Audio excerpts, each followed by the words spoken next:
What's going on, people? This is Balaji, and welcome to an exciting edition of Demand Wars. Now, she's the VP of Marketing at UserGems. She's a triple threat. Go to market strategy, yup. Demand generation, light work. Account based everything in her sleep, baby. She's the host of the first 100 Days, a show for revenue practitioners by revenue practitioners. With User Gems, her superpower is identifying buyers that are 3 times more likely to buy, and then she automates it for you, keeping it 100. Kiss your pipeline anxiety goodbye. Bui long, zup toi chow dong. Please help me welcome the triple threat from the Matrix, Trinity Nguyen. What up, Trinity? Hey, Bolaji. Happy to be here. How am I going to keep up with that energy? But I'll try. This was my very first time speaking Vietnamese. I hope I did not butcher it. I did my best. I have no idea what you said, but nice try. Thanks, Google Translate. It's a great delight to have you here, Trinity. I've been looking forward to this conversation for a while. I'm a very, very big fan of your work, going back, several years in SaaS marketing, but specifically what you're doing at UserGems. You guys are one of one. I don't know anybody else doing what UserGems is doing. For the 3 people maybe who haven't heard of the brand, could you sort of tell us what UserGems is about? Yeah. So in layman term, or as much as I can, because I've been in this position for too long, UserGems is a software for sales and marketers. And the main product is we track your key contacts when they change their jobs so that you can sell and market to them again. And when they land at the new organization, we also identify the rest of the buying group in those target accounts so that your team can multi-thread and prospect more effectively. Also advertise to the right people too. I like that. Multi-threading is a term that maybe we marketers don't use as much. Our sales counterparts might be more familiar, but you talked, Trinity, about this concept of the 3 musketeers at UserGems. I'd love if you could break down what that means. Yeah, absolutely. So we look back at all of our deals in the last 3 years or so, and we see that the deal that has these 3 persona means that we're gonna be very high. Sorry, let me take it back. Yeah, Can we redo that one? of course. So let me tee up the question again for you. Thank you. Okay, cool. All right, so Trinity, I've read you talking about this concept of the UserGems target personas called the 3 musketeers. Could you kind of unpack what that means in terms of multi-threading? Yeah, absolutely. So we looked back at our deals the last 3 years, and we noticed that whenever we have 3 persona in a deal, then our winning chance went way up. I believe it's 5 or 6x. Oh, wow. And the 3 personas, sales, marketing, operations. So our value prop of tracking customer when they change their job resonates with sales the fastest because this is something that they're aware of and do it ad hoc. So they usually our champion. But marketers are usually the one who buy user gems because it's about generating the pipeline. Mm. And then operation like sales ops or reps ops are the ones that implement the solution. So whenever we get the 3 persona, and it's not 3 people, 3 persona, it could be like 7, 12 people in a buying group. But then that's when we know for sure that the deal is going to close. So when we realized this a year and a half ago, we trained the entire team from the entire company. Even engineers know about the 3 musketeers. So it helps because then when the SDR team reach out to an account, we have a rule of 5 to 7 people per account, and they make sure that they reach out to at least one person in each persona to bring them into the conversation. And then when we pass the baton over to the sales team, then the sales teams also know about the 3 musketeer concept and the win rate.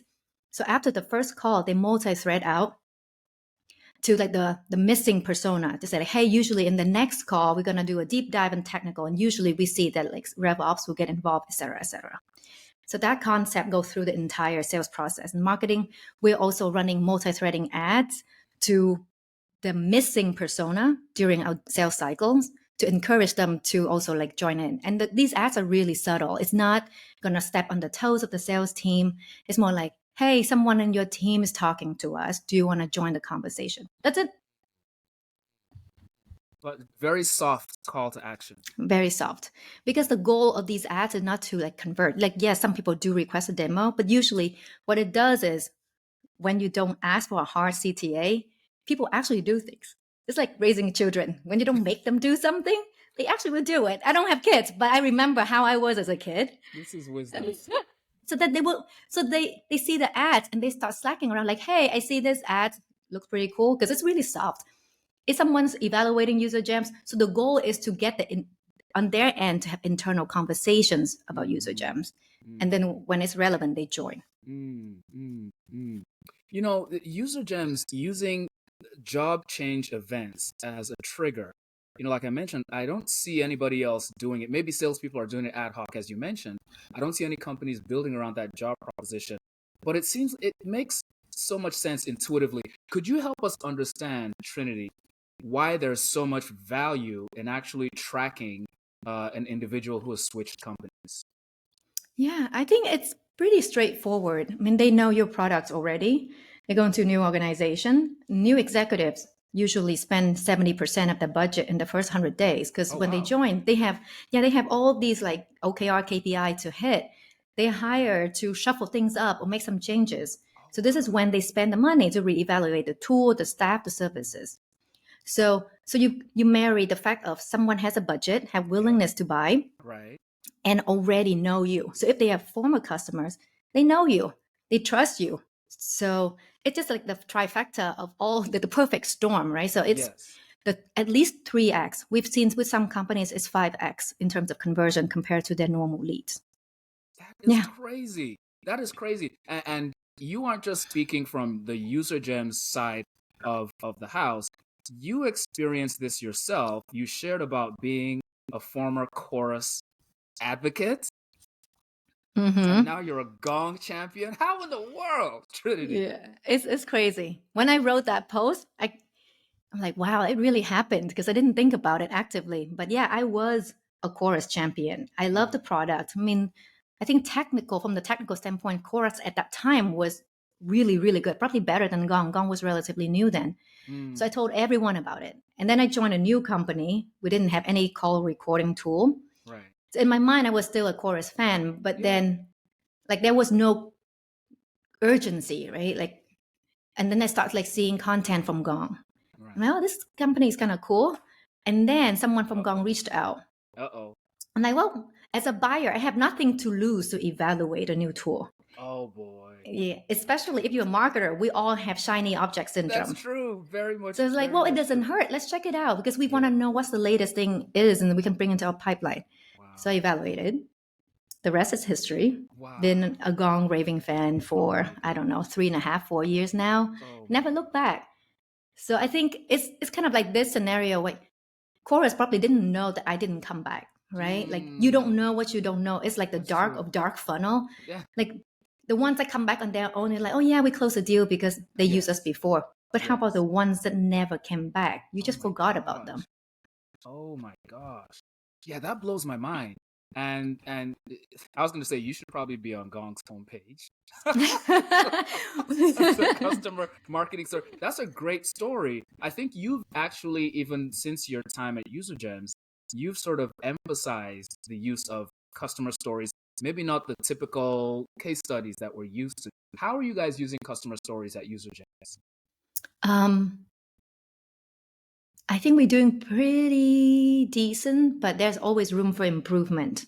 So we're a small company compared to, the enterprise customers and mid-market that we serve. Right. So we don't have a lot of the brand equity compared to the ones that have been around. So if it's just us beating our own drums and saying that we're great, not going to move any needle. And especially in this market, I heard from Winning by Design a couple of weeks ago. They said that the fear of messing up is so much bigger than the fear of missing out. Wow. So in the last few years, it's just FOMO. So people just buy to grow the pipeline as much as possible. But right now it's more like, I don't want to make any decision to buy in case I mess up and I lose my job. Wow. So what's the best way to convince someone than social proof? So that's the premise. So we capture a lot of testimonial snippets directly from Gong when people just give like candid feedback and get their approval and then run. We basically our emphasis right now is volume. So you're going to see a lot more of the advocacy volume of people sharing how they use user gems and how it helps them. And then the second piece is we intentionally not trying to overly design these because the goal is authenticity. Okay. Okay. So we're not gonna, like B2B corporate Very video. polished. You kind of like snooze, like, oh man, Brand scroll. colors, yes. Yeah. Yeah, we want to make it as TikToky as possible. That's a quote right there. I love that. That's really cool. Okay. I'm excited about how you guys are doing marketing, Trinity. So, with your permission, we would like to enter you into the first phase of Demand Wars. Are you ready, Trinity? I'll try. All right, Trinity. You're a great sport. I think you're going to do really well. Let's jump into the first question. It's called, Trinity, Desert Island Marketer. So, you've been dropped on a desert island, Trinity. No food, no water. All you have is a laptop, internet access, and $1,000 a month budget. We need you to create demand for a B2B brand. How are you going to do it on such a small budget? You got to give me food and water first. Okay, that's fair. Yeah. Otherwise, I'm going to use that $1,000 budget to buy food and water. There's no marketer, there's no demand creation. Okay, guys. That's fair. That's fair. So assuming we have that, so what would I spend? So the goal is to create demand. Yes. Capture demand too, or just create demand? Define create demand for me. Like people want to buy, like high intent, or just like, hey, I heard about you. That's a really good question, Trinity. So we're not thinking of individuals who are already in a buying cycle and we just maybe need to send them some ads and send them to sales. We're actually thinking of how can we reach people they're the right ICP now. We're not targeting the wrong people. It's the right ICP, but they're not yet in a buying cycle. Maybe they're close, but they're not yet in a buying cycle. So I think with this $1,000, what I would do, and we just talked about the customer advocacy, that I would actually stand up an advocacy program. Basically tap into power users that we know that love our product or high NPS, whatever metric you want to use, and ask them to share their story in their own way. Like there's no brand guidelines, anything, that just please tell the world how you do this and what kind of impact it has. And maybe using that budget as thank you gifts. And it could go pretty far because these are power users, so they're not doing it for money. So it's very different than influencer marketing. That's true. So it's more about hey, I love your product. I want to champion for you. And I also want to look like a thought leader in my space by telling people about tools they don't know. So there's a lot of intrinsic values in this. So I would use this $1,000 to run that, because if you pick the right power users that you know their audience in the ICP, then I think this is where you can create awareness and then social proof at the same time for your demand creation. I really like that, Trinity. And I'm curious as to how much of that money you might spend on creating the content, whether it's paying out gifts and things of that nature, versus maybe running ads to now distribute those videos. Very good question. I wish you didn't ask that question because that's what we do. Oh? Yes. So percentage wise, hard to say. Because I think in this scenario, I would probably over index on the creating the content first to drive that because of the reach. When you're running ads, with the campaigns, $1,000, even if you split 50-50, it wouldn't go very far. So I'd rather probably at least 800, 850 on the content creation and the rest for the ads. But I want to also be very, very targeted with the ads. Yeah. That's really interesting. And I'm curious, because of the nature of how User Gems does business, you're keeping in touch with these champions as they move from company to company. When a champion moves, I don't know. Is it the salesperson reaching out? Is marketing sending some cover ads to remind them of user gens? How are you engaging with those individuals once you see that they've moved? All of the above. So when they change their job, then the product automatically create a new contact in our Salesforce with their new information and everything. Okay. And based on the type of company they land, their persona and seniority, that contacts got automatically routed to an outreach sequence that our sales development team manages. And this whole thing is completely automated. Like nobody's touching anything. And then like the first email would have like congratulations, and then here's a small gift to like help you kick off your first month, like like how you did it in last company, blah blah blah, completely automated with a gift. I mean, we draft it as human, like as kind as possible, right? But the whole process is automated. And then we don't, and then that first email, sales does not ask for anything. There's no ask for like a 30 minutes, none of that. Here's a gift. Good luck in your first month. And then like a month later or so, that's when the next step of the sequence kicks in. It's like, hey, no, but it's just like a human thing. It's like a reminder. I would do it if it was a normal person doing it to a friend or something. I would set a snooze on my Gmail to remind me to reach back out to see how they're doing. Gotcha. So it's actually I think it's very human. Yeah. So the circle back be like, hey, hope the last month or like something like last month went well. In case, I don't know if it's now the right time, but in case it is, like, do you think there could be a chance? If not, totally okay. So this, like the way we write our messaging is like really not pushy, and this is how I usually would probably prospect to my friend if they're the buyer. So that's on the sales dev side. In parallel, this whole time is on the advertising side. So we also serve ads to these people, and the ads again, no ask. It's just saying, "Hey, congrats on a new job." People usually, I've never got served that kind of ads, so I'm pretty sure it's gonna stand out to people.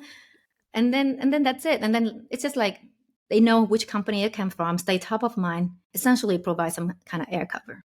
That's it? No UTMs? No keywords? And we have UTM everything, but like we sell to SaaS sales and SaaS marketers, and everyone's smart enough to know not to click on an ad because they don't want to be retargeted. Right. So what they usually do is just direct traffic to us. So we actually don't really care about like the clicking of it. We know people see it. I love this. Okay. We're going to get back to that because that was some really good stuff. I want to ask some more follow-ups, but all right, let me stay on track here. That was great. So you've managed to generate enough demand, Trinity, to get off the island. So you're back at home base now. You escaped the island. Now your next challenge, Trinity, is not going to be a limited budget. We're actually going to give you an unlimited budget, but limited time. Yes. So we're asking you to create demand fast. This is the CEO running into the office just before the end of the quarter, saying the numbers are down. VP of Marketing, do something. So we'd love for you to answer this question, Trinity, 3 different ways. How would you create demand fast in 3 days, in 3 weeks, and then in 3 months? So separately, how would you tackle each of these time periods? Unlimited budget. Wow. I've never lived in that world, so this is kind of wild. Let me see. I think 3 days. So I think because the time is so short, it's gonna be mostly performance marketing. Okay. So every paid channel, you got to turn it on to get in front of as many ICP people as you can. So I think that's kind of like the basic. That's pretty fast to stand up. And then layer in on top. So creating demand, meaning bring people to your team to talk, right? That's so right. Incentive, providing incentive to take a demo. Okay. So I used to be very anti gift card for a demo thing because it sounds like someone can game the system. You can't really game it because if you measure, but you have limited budget. So what we found, and I learned this from metadata team and also Directive, so Tim Davidson, actually. Yeah. So that incentive ads is like, you're like, hey, the people might not be evaluating tools right now, but they're the right fit. So how about like I buy you lunch so you learn about us. So when time comes, at least we in the consideration set. So if you come from that angle and train the sales team to be like, hey, they're coming from this program, this incentive program, they're more in the education phase. So the content is more about like, there's no string attached. We just want to tell you about what we do. And when the time comes, come back to us. And I was very hesitant until these two companies told me it usually took around 2 sales cycle, so like a little bit, the sales cycle a little bit longer, but people come back because now they know about you, they learn about you. If they hadn't, they wouldn't have thought about the use case or wouldn't know about you as an option. So I would do that, and in 3 days, I think you could do that pretty easily. I like that. So you're advertising on every channel: LinkedIn, Facebook, Reddit, Metaverse, wherever that your ICP audience spending their time. Billboards in San Francisco. Billboards, yeah. Take like all the pay channel with unlimited budget, so just turn it on. Yeah. Then you cause like all of a sudden like User Gems is seen everywhere from physical to digital channels, and people get curious. They'll come in, and then you layer on top the paid incentives, like you take a demo for I don't know X dollars. Let us buy you lunch. I like that phrasing, Trinity, versus here's $100 Amazon gift card.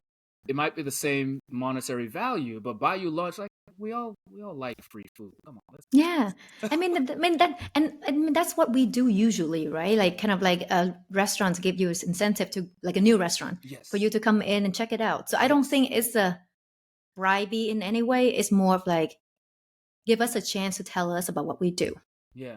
And the other reason I feel like your approach works, Trinity, is because if anyone has ever sat through a timeshare presentation, they do offer you the free food, right?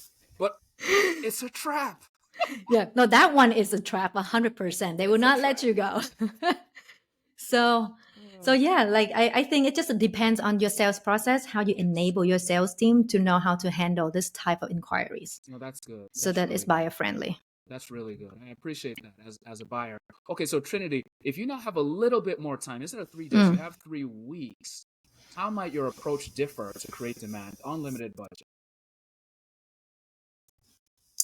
3 weeks. It's still not a ton of time. Yeah. But it's a little bit more than the crazy 3 days. Yeah, I think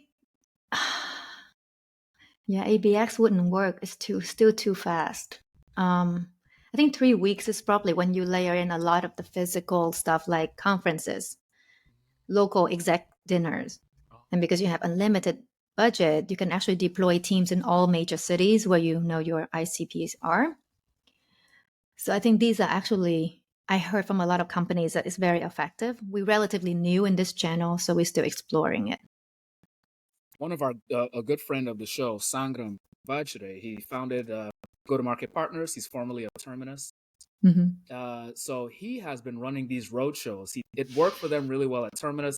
They're doing it again at Go-to-Market Partners right now, going to different cities, and they're experiencing a lot of success, not just in show-up rates and engagement, but in actual pipeline. So I think you're onto something. Yeah. No, I heard the same thing from a lot of companies.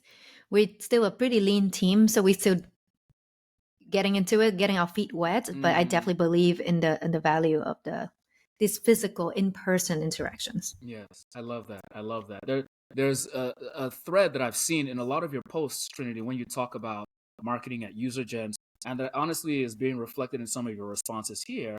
In that, look, at the end of the day, we are trying to sell a product, but it feels like your approach, you really emphasize the human side of the buyer experience, which I do value. Yeah.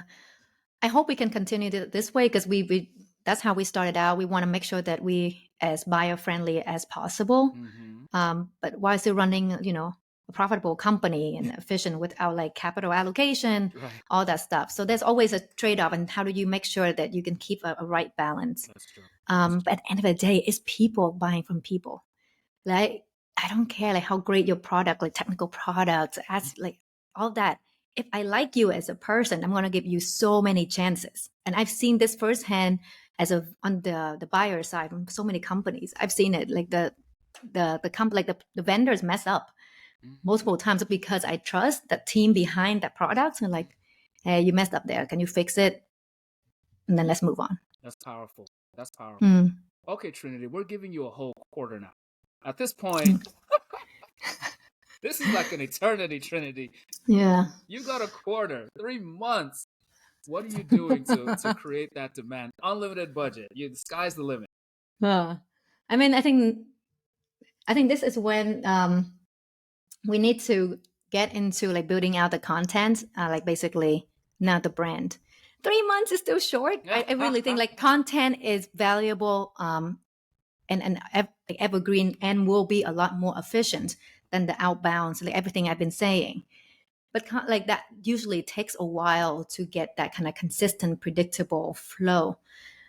Even 3 seems a bit short. Usually it's about like 6. But in this case, for 3 months, I think I'll definitely layer in account-based sales and marketing. I'm biased though, because that's how we grew. That was our only channel to grow for a long time until last year. Then we layered in all the paid. So I would definitely identify like the top fit accounts. So be a little bit more intentional with my spend now. And identify like why they top fit, how do we customize the entire experience, and then go out at these companies, because we know that these companies will be a right fit, most likely to convert, and convert at the contract size that we need. So yeah. Some of the ABX approaches, Trinity, that worked for user gens in the early days. Exactly how I told you, like that's where I was building a list of like 30 or 50 accounts. Yeah. That like Gong's one of them, like all the names that everyone in SaaS know, and like they'll be a good fit because of how the product works. Right. And then we built out one-to-one ABM campaign targeted at each like the first 10 accounts, and the ad is hyper personalized, like everything about Gong and why like what user gem does matter to them. And then at the same time we start running an outbound from outreach with the same messaging and reach out to them. And we got like the first run, in the first week, we immediately got responses because people were like, whoa, the ads are like so crazily hyper personalized that people come inbound. We got like 45% hand raisers. And then we scaled to like 50, and we still kind of like around 40%. And then we scaled to 100, 150. Obviously, when you get bigger, then the percentage is getting a bit lower. Yeah, but like now we're targeting around 200 to 300 accounts per month with this approach.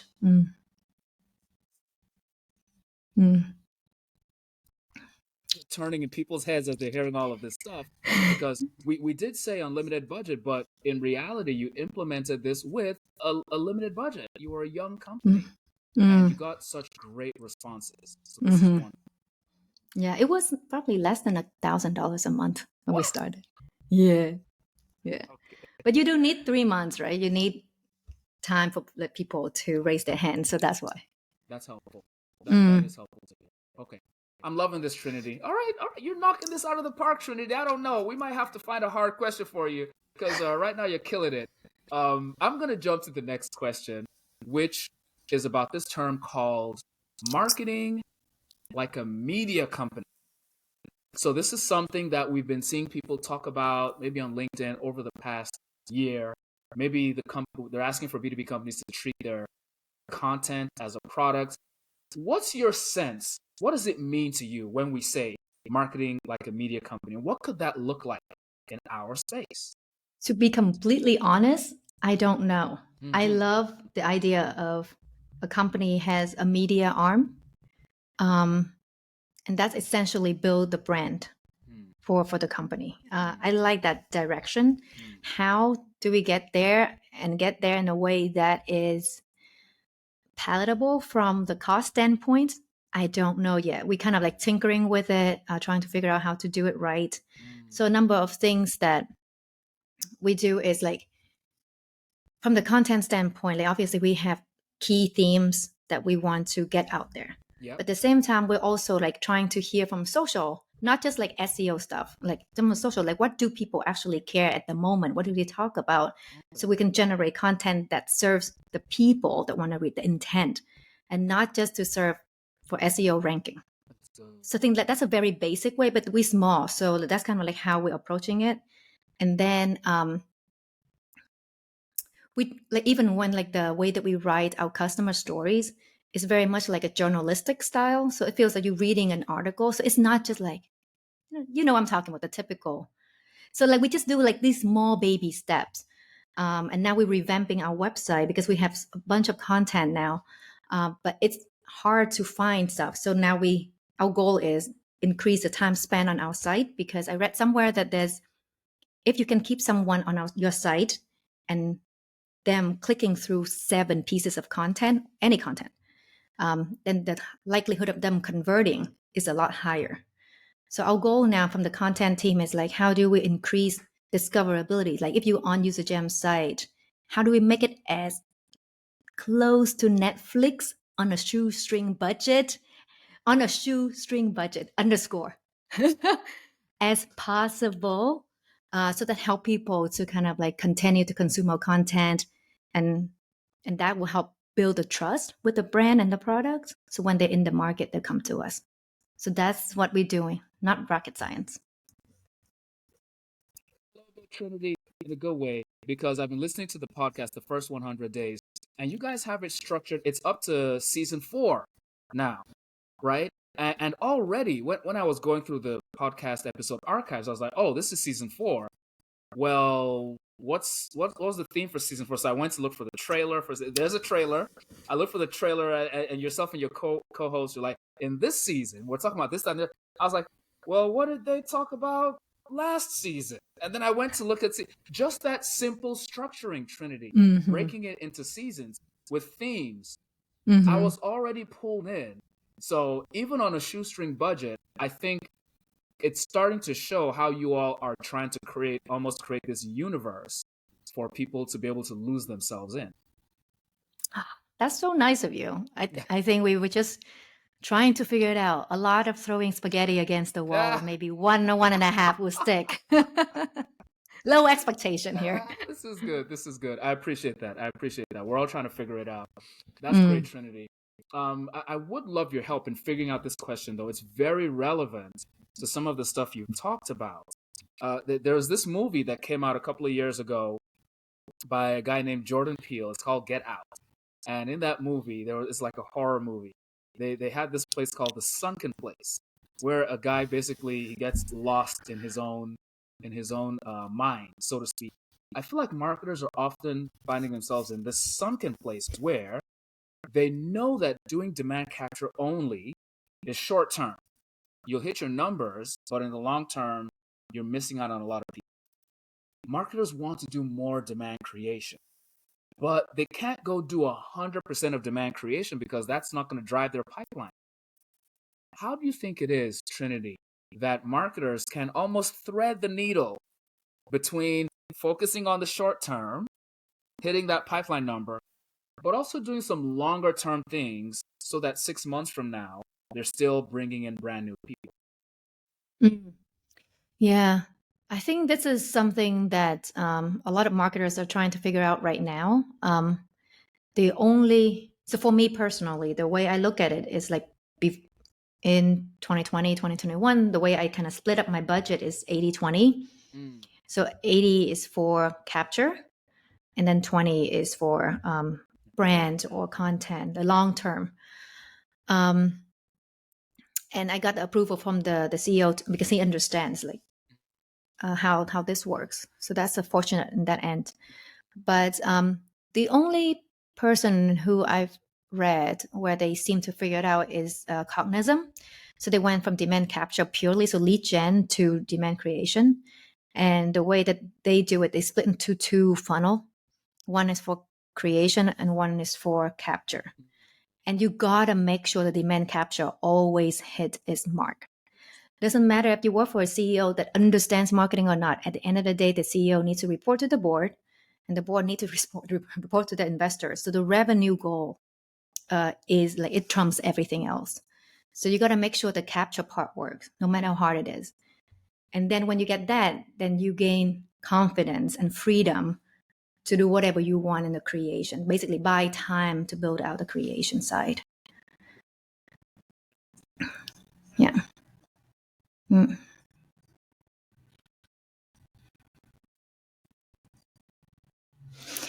Yeah. 80-20. Now I think it's probably more like 90 and 10. Just because the rest of the teams, like, it's harder to sell, it's harder to close. So we have a lot of interest. But I mentioned earlier, a lot of people are right now fear of messing up. So they say, like, we like you, we want to move forward, but let's just hold on, check back in like 2 weeks or so. Just want to see how the market turns out. Like, everyone is so scared that the sales process takes longer, right? So a lot of stress on the sales team and the CS too, like trying to make sure that like renewals happen. So when the rest of the team's focusing about putting food on the table, so to speak, you got to make sure that you help. So I allocate way more to make sure that the ship is stable. And then when things get better, then we can ship things back.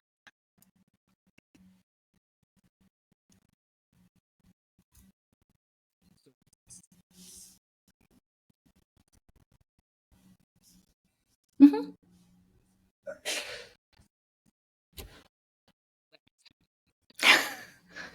So in this case, your challenge is to remix a reality show, any show you like, but all the cast members are going to be B2B marketers. And this is going to be a B2B marketing reality show. So, of all the reality shows over the years, which one are we going to remix? Oh my God.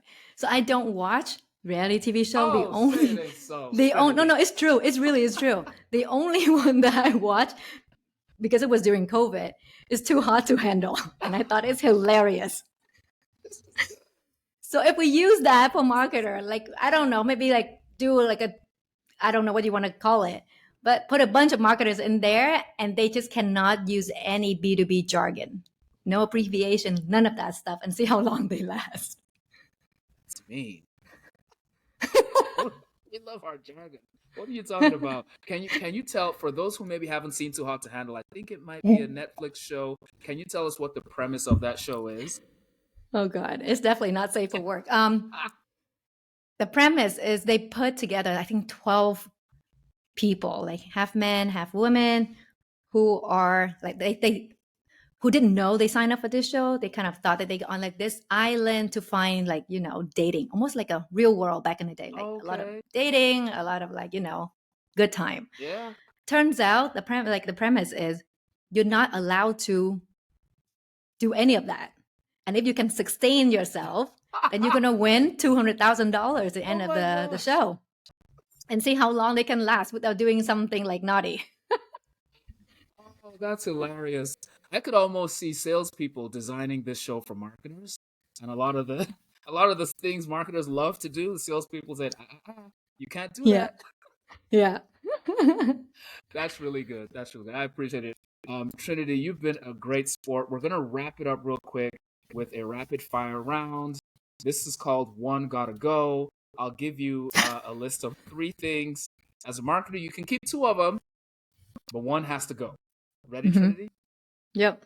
Okay, here's three things: marketing ops expertise, performance marketing expertise, or customer insight expertise. One gotta go. Oh, that's brutal. So you can be really good at marketing ops, Uh, you could be really good at performance marketing, mm-hmm. or you could be really good at customer insight. All right. Marketing ops. Sorry, you gotta go. Oh I think customer no. insights should be the number one. It informs you how to do your job, how to, like, where your company is heading. So I Mm-hmm. think that's the number one. There's no Mm-hmm. customers, there's no you or your Mm. company. Okay. And then the performance one is like, once you kind of know what make them stick, Uh-huh. then turn on the performance so you can bring them into the pipeline. Marketing ops people, send your feedback to Trinity at userjet. Sorry. I'm sorry. I know it That's won't good. be smooth and easy with our marketing ops. It will be a lot of headache. There you go. Clean it But up, why don't you? yeah, sorry. Sorry. All right, let's give you a couple more. Here's another one. Trade show leads, ebook leads, webinar leads. One gotta go. Oh, mm. Trade show Trade leads. shows. So, like, the people go to your booth or Yes. watch So your yeah, people content. people come to your booth, ebook or webinar. Probably trade show. I think So for us, we don't really capture the people that come to our booth, Okay. but we go to trade shows, so where we can present. So we need to have a presentation slot. Okay. Then, like the people who attend that session, those leads are valuable because they educated about what we do. Respect. But trade show in general, people just coming by and grab our socks. I mean, Yeah. it's nice to meet people, but I'm not. I don't want my team to chase those is fair. leads. That is fair. That is fair. Here's the final one, Trinity. You're almost out of the hot seat. Great brand reach, great brand recall, great brand resonance. So reach, recall, resonance. One gotta go. Oh, one One gotta go. You can keep two. probably reach. Yeah, I know it's weird, but I want to make sure it's resonate. That people like who even the niche, if they heard about us, it resonates so well that they get us. Okay. And I think like we're in the startup, so dominate your niche, and then you can go from there. So I'd rather like a few people love us passionately and talk about us before I reach out and be kind of like jack of all trade. That's why they call her the triple threat. You've been listening to the VP of Marketing at UserGems, the co-host of the podcast, The First 100 Days. It's a great show for revenue practitioners. Her superpower is finding those buyers that are 3 times more likely to buy. This has been a great pleasure. Trinity, thank you for being on the Demand Wars. You were great. Thank you, Balaji. Vote for me. Don't let Tim or Nick win, okay? I love it, folks. Vote for Trinity, and we'll see you on the next episode of Demand Wars. Bye for now. Bye.